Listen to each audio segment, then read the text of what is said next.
This video is another in the series from Math 1224 for UTSA. Today we're talking about 5.5 alternating series. So, any series of either of the following forms is called an alternating series. So something that looks like the sum as n goes from 1 to infinity of -1 to the n plus 1 power times b sub n. B sub n is some sequence that needs to be non-negative. So the series would go b1 minus b2 plus b3 minus b4. It's alternating, plus minus plus minus. The other form is, the only difference is the exponent, it doesn't have a plus 1, so -1 to the n power, meaning that the first term will be negative, and then it'll go plus minus thereafter. And again, all of these bn's need to be non-negative. If b2 is negative, well, then plus b2 would be a negative value, right? And we want them to alternate plus minus to have the designation alternating series. So let's look at some examples. So this is an iconic example. You might recognize this one, at least in some respect. This is called the alternating harmonic series. When you write out the terms of this one goes 1 minus 1/2 plus 1/3 minus 1/4 plus 1/5 minus 1/6 plus 1/7, and so on, minus ... right? So adding the odd index terms and subtracting the even index terms. So it might not be surprising to find that this series is convergent. Well, why? Well, let's look at the following. Okay, so I'm going to mark out, say this is little n, or rather, let's say this is k. Yeah, this is k on the horizontal, and the vertical will be s, k, the partial sum. And let's say right here is 1, okay?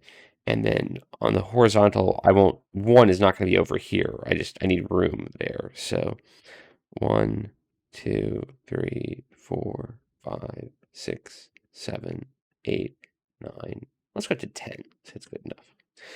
So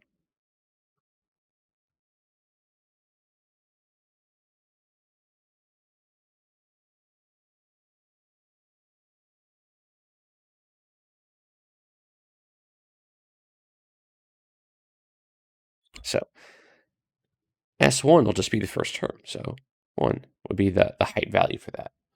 S2 will be the first two terms. So 1 minus 1/2 will be 1/2. So that's roughly, let's try about there, right? S3 is the first three. So 1/2 plus 1/3, right? So 5/6. So about right here, I guess. That's close enough. And then subtract 1/4. So it goes back down by 1/4. So maybe right here, or right here perhaps, and then plus 1/5. So maybe here, and then minus 1/6.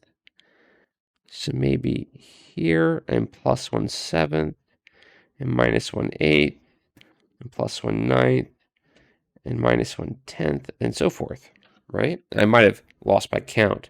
1, 2, 3, 4, 5, 6, 7, 8, 9, 10. Yeah, I lost count somewhere. Anyway, the partial sums go up and down like that. Minus 1/2 plus 1/3, minus 1/4 plus 1/5, minus 1/6 plus 1/7, minus 1/8 plus 1/9, minus 1/10. Oh, I see why. Okay, hold on.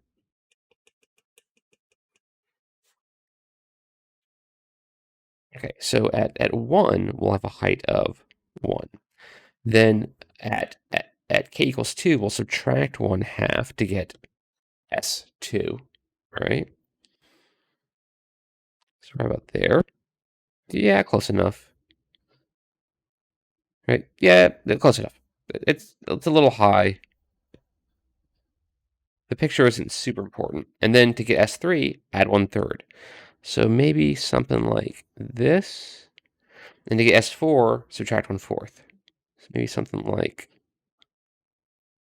that, or maybe just a little bit lower, something like that. To get S5, add 1/5. So maybe like this, and then to get S6, subtract 1/6. So like that, and then add 1/7, and subtract 1/8, and add 1/9, right?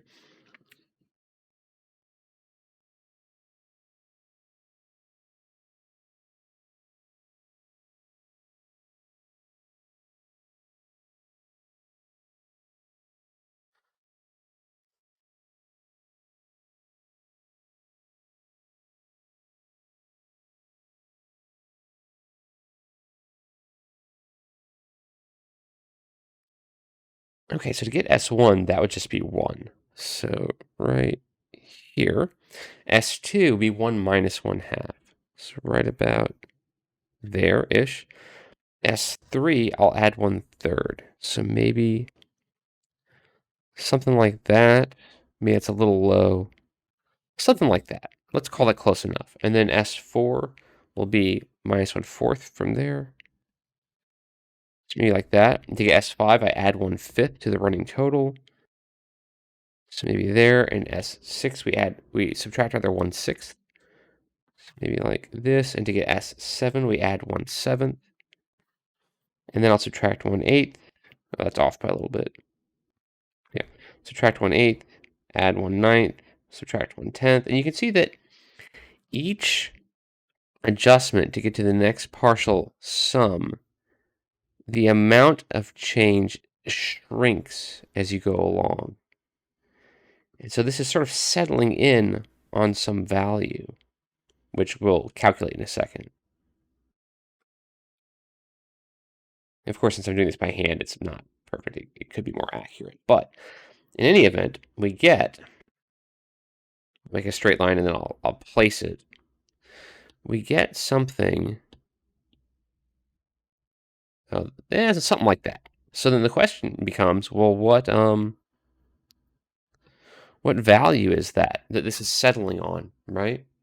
Well, let's do this. I'm going to switch screens here. This is something called CoCalc. If you go to cocalc.com, you can make an account. It's free. The account is free, but it's going to occasionally ask you, well, it's going to remind you that you have a free account. You know how it is. You know how that goes. Anyway, what I'm going to do is I'm going to say, let's not start with the middle. Let's start with 1. I want S1. Okay, so give me S1, and I've typed in that L equals the sum of this expression, -1 raised to the n plus 1 power times 1 over n, so that's the alternating harmonic series, for little n in the interval 1 dot dot to big N. So big N, I said, is 1.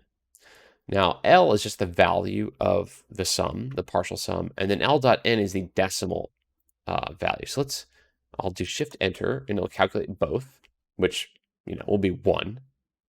The first time you do an operation with CoCalc, it takes a long time for the first one, so that's why it took so long.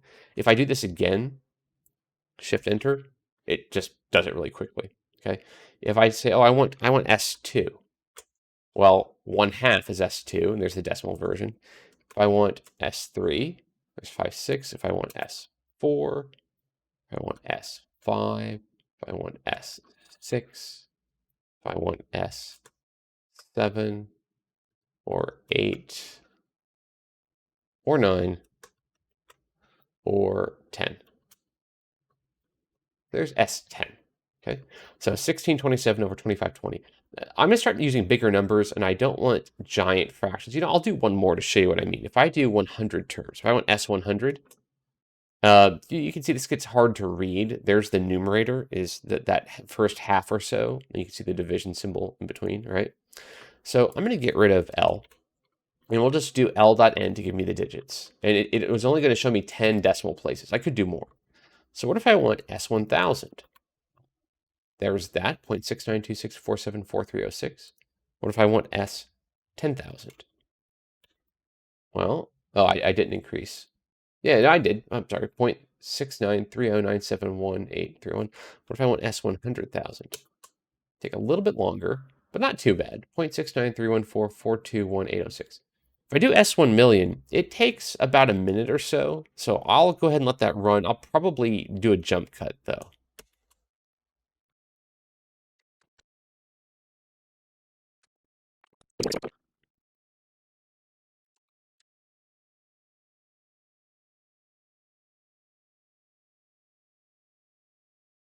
Okay, so there we go. 0.6931466,806. Now, something we're going to see a little bit later, or see more of a little bit later, I want to look at the value of ln2. And I want the decimal approximation. I think this is the notation. Yeah, so I get 0.6931471,806. Notice that the first 5 decimal places are identical, right? It's the sixth decimal place that differs from a 6 to a 7. And that has to do with the fact that we're doing 1,000 terms. This is something we'll talk more about later. So hopefully this is fairly convincing that the sum of this series is the natural logarithm of 2. This isn't proof of it. Maybe they're just very, very close, but hopefully this is somewhat convincing. Okay, so let's go back to this. So I'm going to claim with a little evidence, not proof, that this is ln of 2. We're not going to prove that this is exactly 2, or rather ln of 2, but we'll show that how we can be confident in using a approximation using a partial sum. That's something we'll do a little bit later. We've kind of already done this with series where you show the convergence using the integral test, and we did an approximation of the remainder, essentially.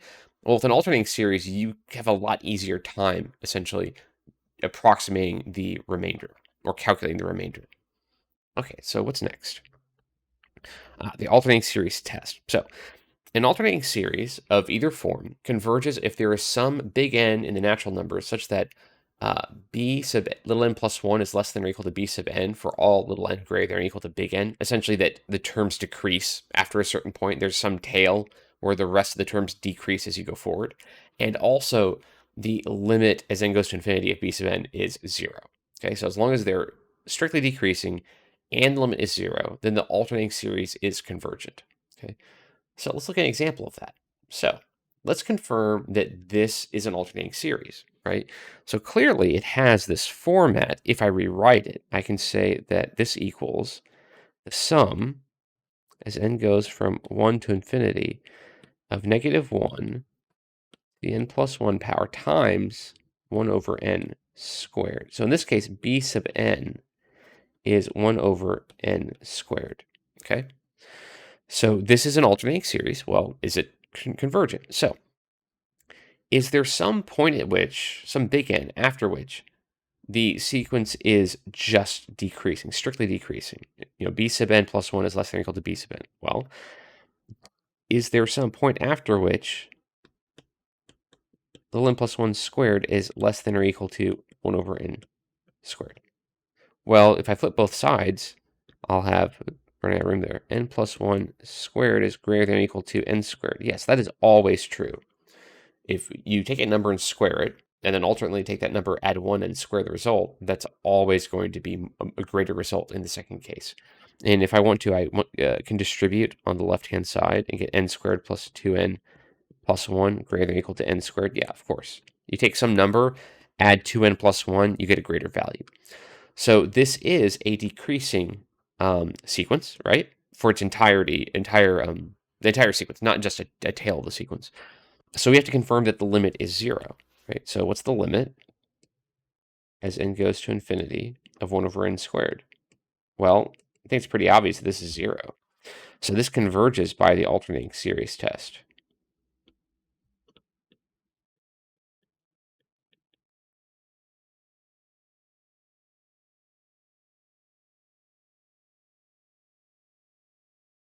Okay, what's next? Okay, this one. So, well, do we have the right format? So this can be rewritten as the sum as n goes from 1 to infinity of negative 1 to the n plus 1 power times 1 over the square root of n. Yeah, that looks right. So b sub n is 1 over the square root of n. So is this decreasing? Do I have that 1 over the square root of n plus 1 is less than or equal to 1 over the square root of n? Which it might be obvious that that's the case, but let's confirm. So I'm going to flip both sides. So the square root of n plus 1, this is greater than or equal to the square root of n. Tentatively, maybe I should have little question marks because it's not certain yet, right?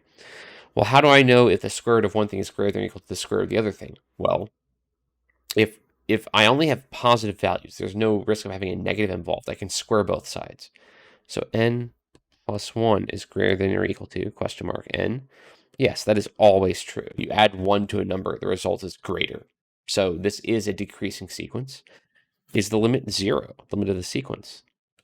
So the limit as n goes to infinity of 1 over the square root of n, well, the bottom will get larger and larger and larger. So yeah, that's 0. That checks out as well. So this converges, or rather I should say this series converges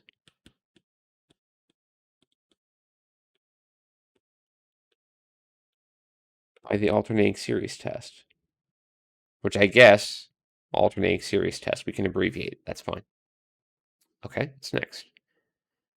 All right, so this is what I was talking about earlier, the remainder. If you have an alternating series of either format and it converges by the alternating series test, so the sequence is decreasing or non-increasing, it's monotonically decreasing, and the limit of the sequence is 0, then for any big N greater than or equal to 1, so for any tail that you want to talk about, the remainder, meaning the value of the rest of the sum after that partial sum, so big S, the value of the series, minus Sn, and the nth partial sum, satisfies this expression here, this inequality, I should say. So the absolute value of the remainder, okay, because it could be a negative value, right? It could be, because if you start with a negative value and then you add a smaller thing, you're now in negative territory. So basically, these guys would be positive in the result, and these would be negative in the result. Anyway, the absolute value of the remainder, well, that's going to equal the absolute value of S minus the partial sum, because the remainder is S minus the partial sum. I'm just replacing Rn with S minus Sn. Well, this is going to be less than S of n plus 1 minus Sn. Okay?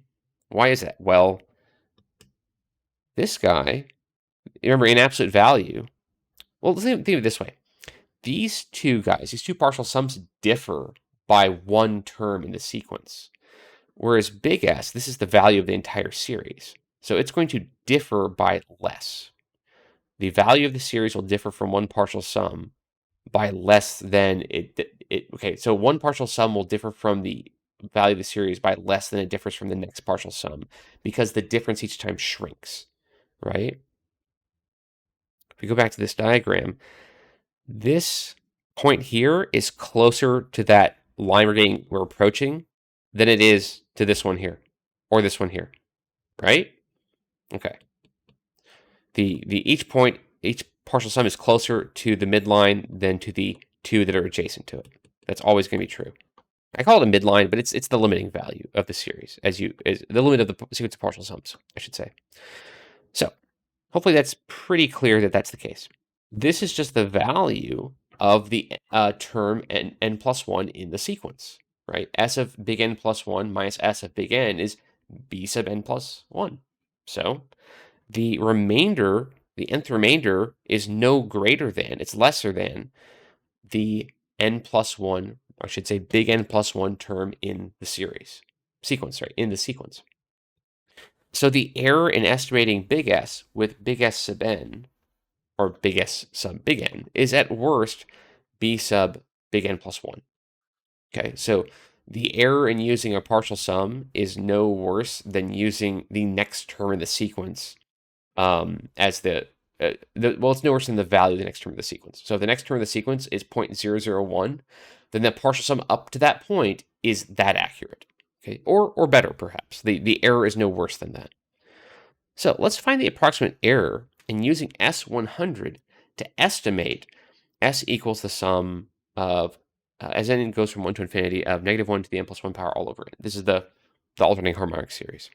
Well, the absolute value of R100 is going to be less than B sub 101, the next term in the sequence. And of course, we rewrote this as the following.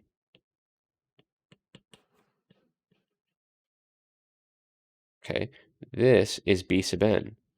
So this will be 1 over 101, or approximately, you get a calculator out. I think I know what this is, but better safe than sorry. 0.00990099. Okay. And you could ask, well, what's the approximate error in using the 1,000th partial sum or the 1,000,000th partial sum, right? So the problem doesn't say this, but we did do this numerically, so let's go ahead and work out what this is. R, say 1,000,000. Yep. That's less than B sub 1,000,001. One more, which is 1 over that, 1,000,001, which is approximately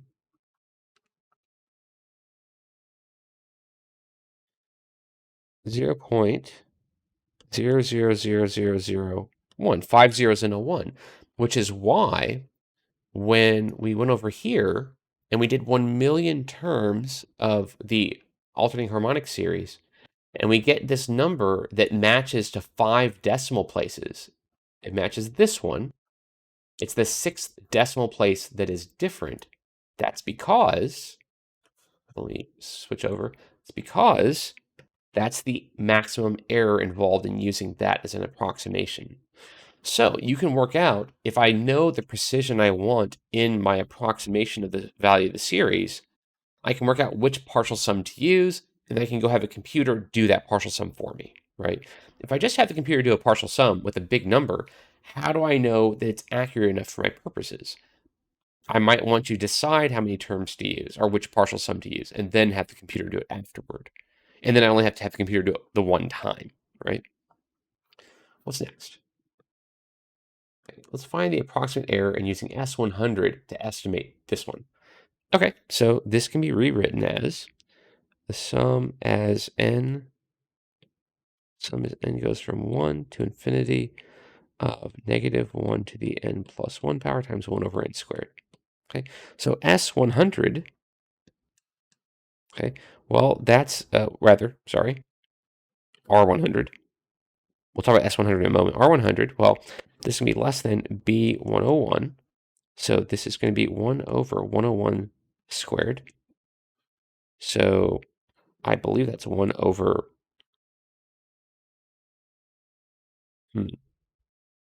is that right? 10,101? Ah, I believe that's correct. But of course, we'll check out the calculator. So 101 squared, yeah, 10,201, and then 1 divided by that is approximately 0.00009803. So if we go back to the computer, say, okay, computer, let's get rid of ln. We don't really need that anymore. Let's get rid of that. So change this to 1 over n squared, and I want 100 terms. And this should be accurate to within 0.00098. Okay, see how long that takes? Maybe not very long. I guess we'll find out. If it's a long time, I'll probably just jump cut or something. Maybe that's why it's taking so long. I didn't start project.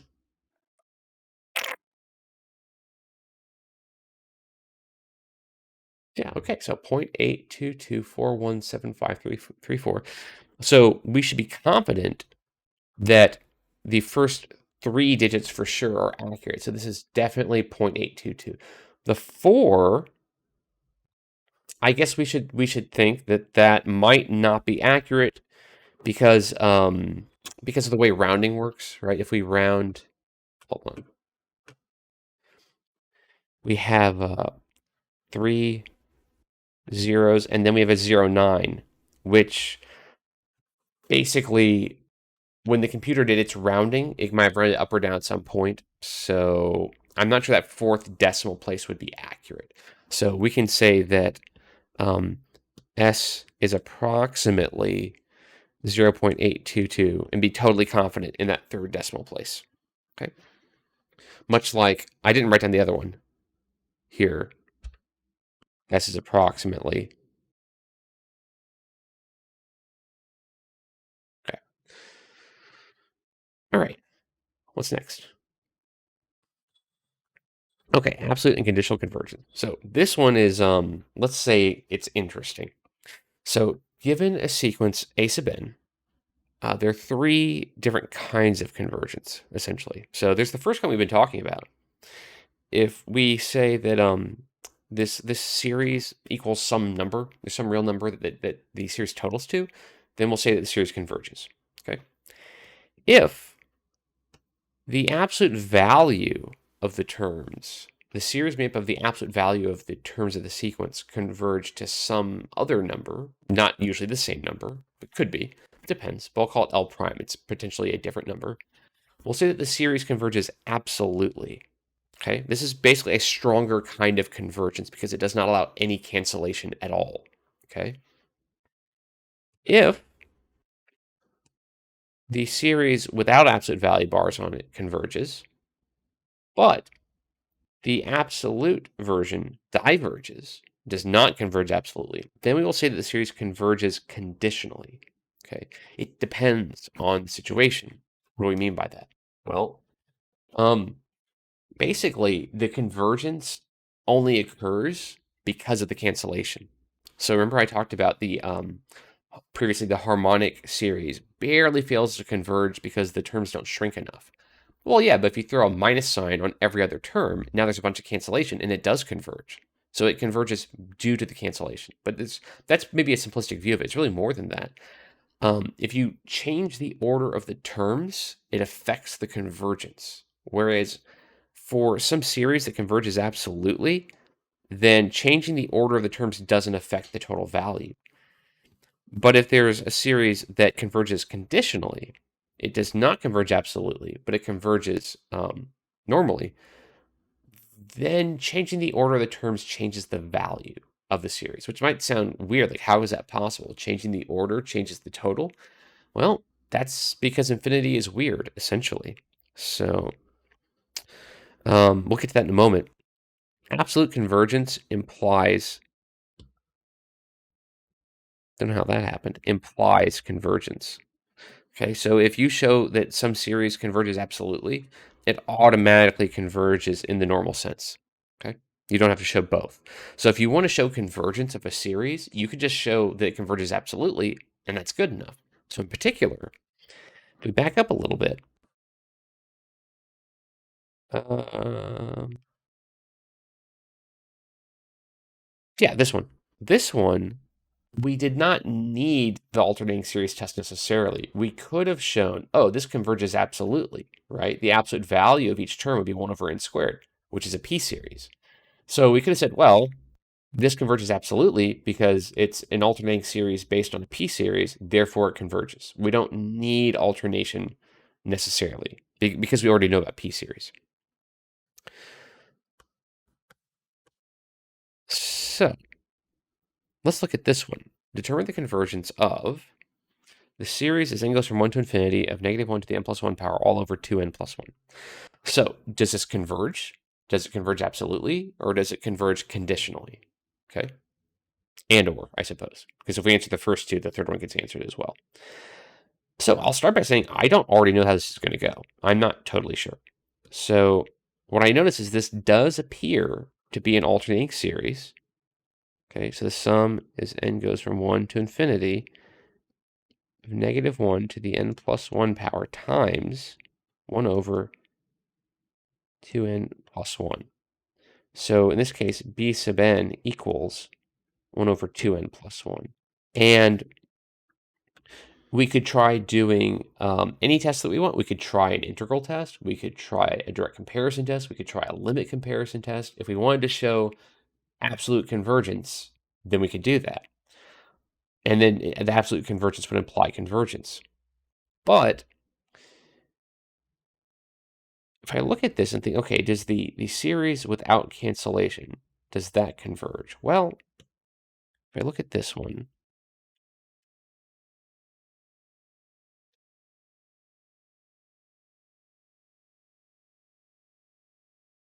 okay, If I compare, let's call this, I've already called that B sub n. Let's call this B sub n, and let's say that C sub n is 1 over n. So I'm going to do a limit comparison test. The limit as n goes to infinity of 1 over 2n plus 1 all over 1 over n. This equals limit as n goes to infinity of n over 2n plus 1. And the plus 1 doesn't affect the result. That's the way I like to describe it anyway. So this equals the limit. N goes to infinity of n over 2n. So this reduces. This is the limit as n goes to infinity of 1/2. So that's 1/2. So by the limit comparison test, this diverges.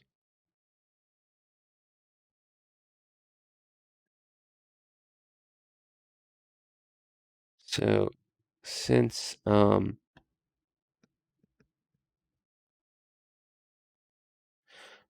the harmonic series diverges,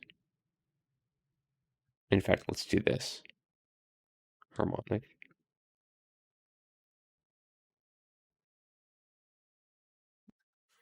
Do I have room? I do have room. This series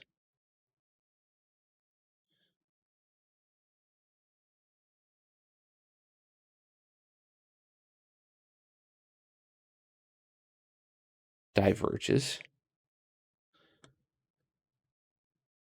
and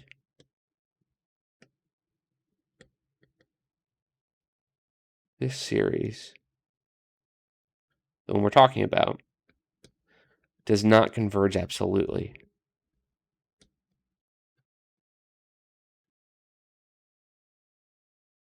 Maybe we'll get conditional convergence. Okay. So we do not get absolute convergence. So we might get conditional convergence. So I think this does appear to be alternating. So all I need to do is show that this is decreasing. But I wanted to try absolute convergence first, because if it converges absolutely, then we're done. We get absolute convergence. We don't need to check for conditional convergence, because it's automatically we get regular convergence, not just absolute convergence. So now I just need to confirm that this is a decreasing function, that a decreasing sequence that goes to 0, and then I'll have my conditional convergence. So we need b sub n plus 1 is less than or equal to b sub n. And it doesn't have to be for all little n. It could be starting at some big n, like 10, for example. So 1 over 2n plus 1. Let's write that neatly. So 1 over 2 n plus 1 plus 1. And maybe I should put a little bit question mark there. It's in doubt for now. All over 2n plus 1.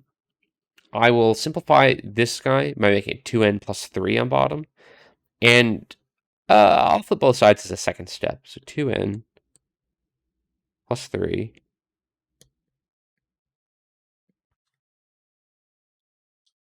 But it's probably pretty obvious that this is true. I'll flip both sides.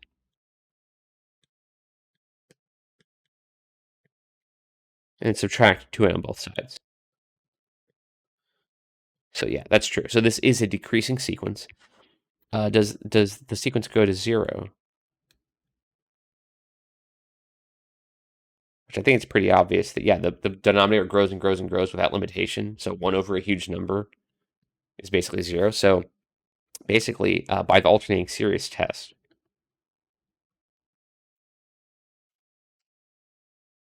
the series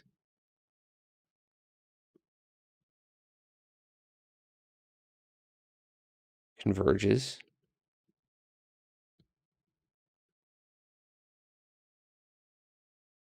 So it converges conditionally.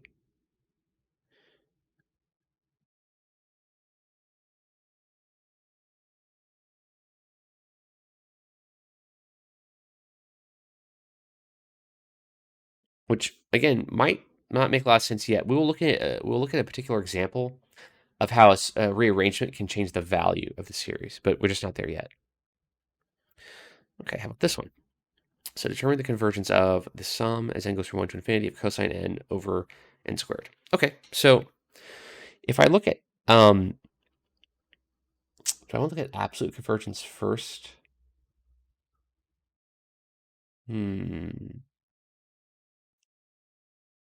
Well, I think what I want to look at, yeah, absolute convergence first.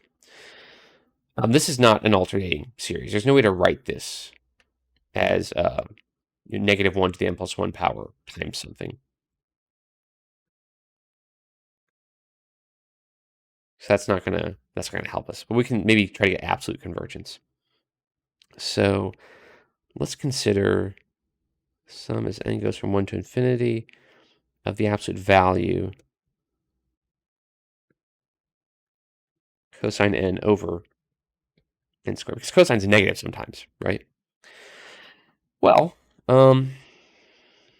cosine n is between, in fact, I say strictly between negative 1 and positive 1. Why do I say strictly between? Well, cosine n cannot equal 1 because n starts at 1. It goes 1, 2, 3, 4, 5. If you think about how the cosine function operates, because n is going to be a radian measure when cosine interprets what the input is, right? Cosine is 1 at 2 pi, 4 pi, 6 pi, 8 pi, and none of those are whole numbers, so cosine of n will never equal 1, and it will never equal negative 1, okay? Moving forward through n equals 1, 2, 3, 4, and so forth, okay? In fact, let's write that here. For n equals 1, 2, 3, dot, dot, dot, right? So that means that the absolute value of cosine of n is less than 1. So this guy, absolute value of cosine of n over n squared, this is less than 1 over n squared, right? And this series, being a p-series, converges. So by the direct comparison test,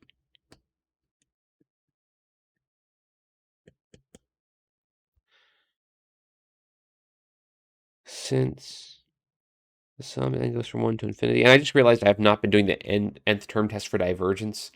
We're testing for convergence here. We're highlighting alternating series test and absolute and conditional convergence.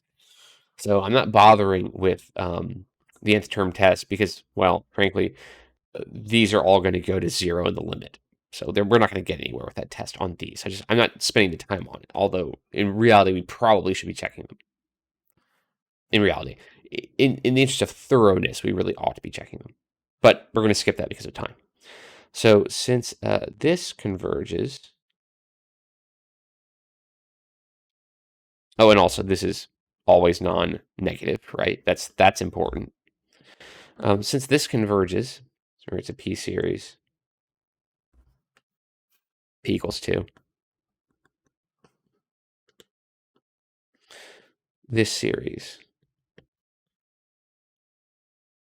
converges.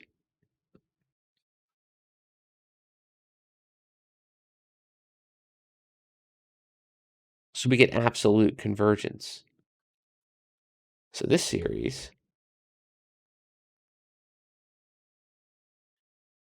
converges absolutely.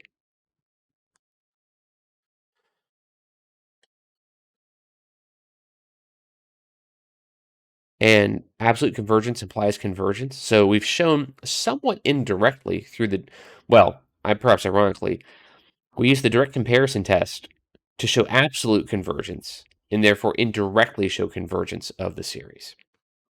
Okay. But not alternating in this case. Okay, what's next? All right. So let's go ahead and do the nth term test for this one, just to see how it goes. What is the limit? So it goes to infinity. Negative 1 to the n plus 1 power all over the square root of n. Okay. This might be obvious or maybe not, but the bottom gets larger and larger and larger, and the numerator alternates negative 1, positive 1, negative 1, positive 1, negative 1, positive 1. And essentially, since the bottom grows to infinity, the top doesn't really matter. The top is always finite. It's just a number. It might as well just be 1. So this is here we get no conclusion. The nth term test gets us nothing.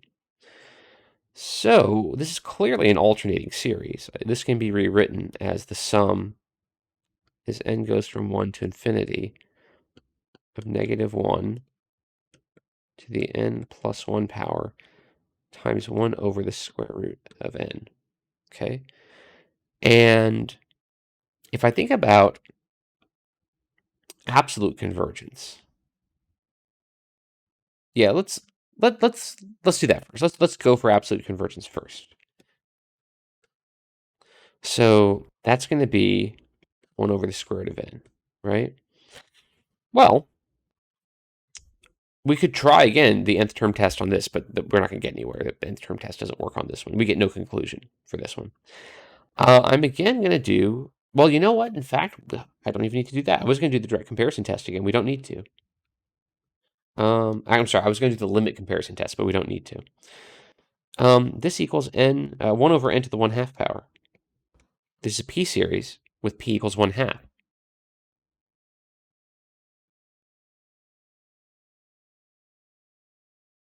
So we get divergence. Okay. So of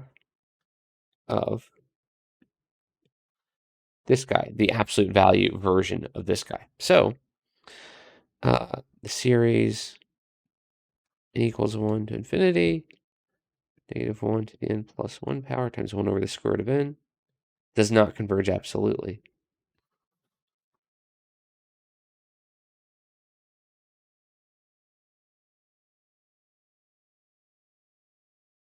So we might get conditional convergence, and I think that we will. So b sub n, 1 over root n.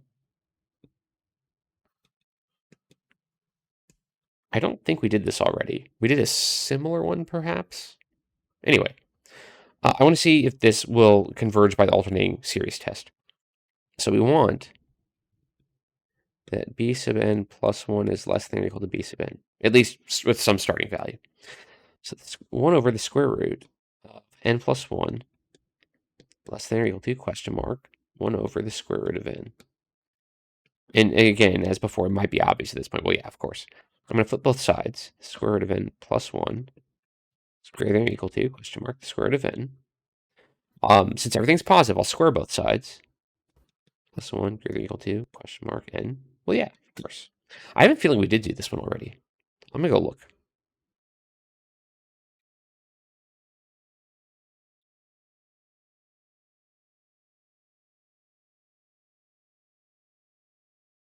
Yeah, we did. Okay, that's fine. So this converges. We did already do that. That's okay. So yeah, we did this already. Already done.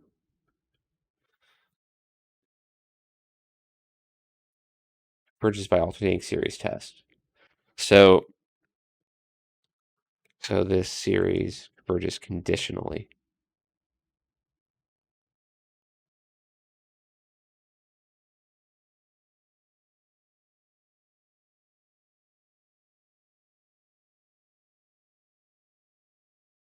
Okay.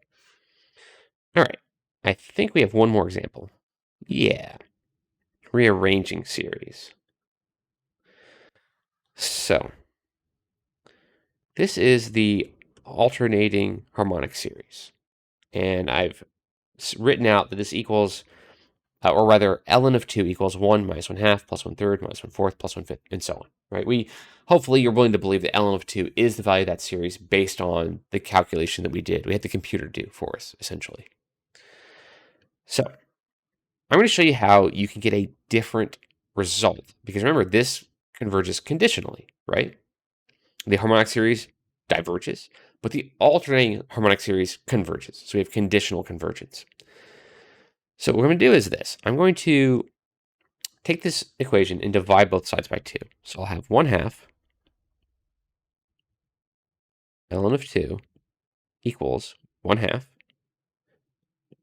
minus 1/4 plus 1/6 minus 1/8, plus 1/5, minus 1/12, plus 1/14.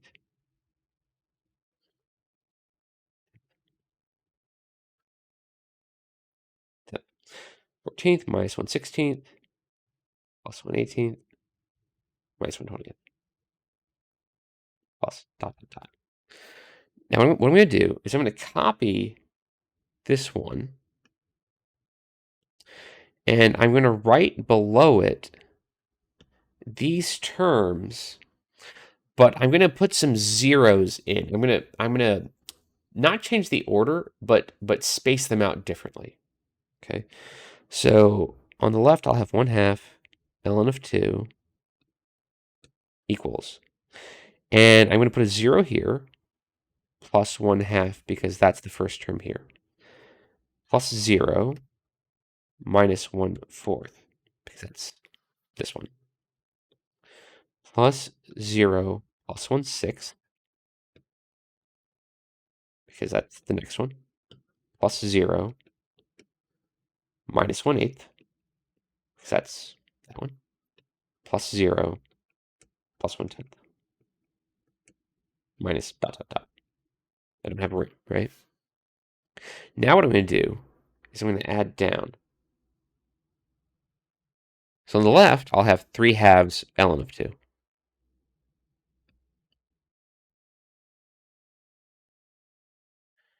And on the right, I'm going to get some cancellation.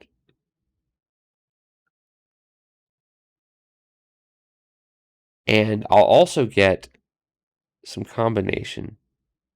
Minus 1/4 and minus 1/4 make minus 1/2. Minus 1/8 and minus 1/8 make minus 1/4. So I'm going to have 1 plus 0 plus 1/3 minus 1/2. I want you to look at what's happened. See how the same numbers are there in this sequence, but the order is different? The minus 1/2 has left its position and gone behind the 1/3. Okay? Let's do some more. Plus 1/5, plus 0, plus 1/7, minus 1/4. Let's look at what's happened here.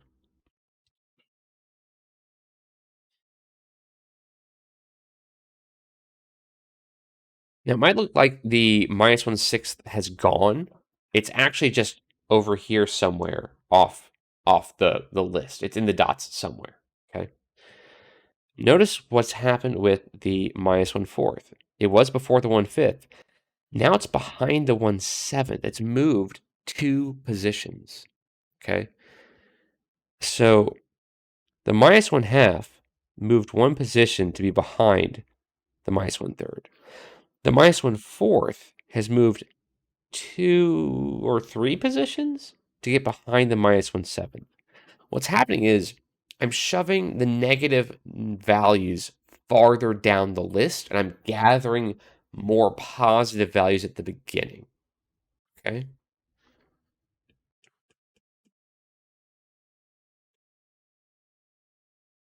Plus 1/9, plus 0.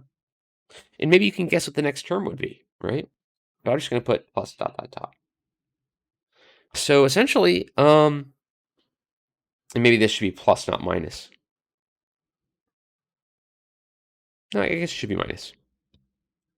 Anyway, hopefully you can see that the same terms are all there. They're just in a different order now. So 3/2 ln of 2. This equals 1 plus 1/3 minus 1/2 plus 1/5 plus 1/7 minus 1/4 plus 1/9 plus, well, I'll let you worry about doing more of them. And of course, you could do more of them if you want to. You get a big sheet of paper, right? Or this won't let me zoom out and get horizontal room. So if you're using something else to give you more horizontal room, that'd be easier. And you might think, how's that possible? He must have broken a rule somewhere. Nope, no rules are broken. This is not a trick. I've followed all the normal rules of arithmetic. The only thing is, it's all in the dot, dot, dots. Those extra terms you can't see are in the dot dot dots. And what we're doing is, again, I'm repeating myself, but to clarify, infinity is a weird thing. I have an infinite series, an infinite sequence of values, and I can change their order if I want to. And for this example, by shoving every negative value farther down the list, because there's an infinite number of them. So if I want to move negative 1/16 down the list further, put it behind some of the positive values. If I want to shove negative 1/32 down, put it behind some of the positive values. And there's always more positive values. So I just keep shoving the negative ones farther down. That's what made the value increase. So instead of getting ln of 2, I have 50% more than that because I've changed the order of the terms. This only works when you have conditional convergence. If you took a sequence that was absolutely convergent, there would be no rearrangement, no way to get a different value as a result. But when you have a conditional convergence, you can essentially get any number that you want. You could find, if you were careful, you could find a rearrangement so that this series equals 7 or -7, whatever you want, by rearranging the order of the terms. Anyway, that is alternating series and conditional convergence.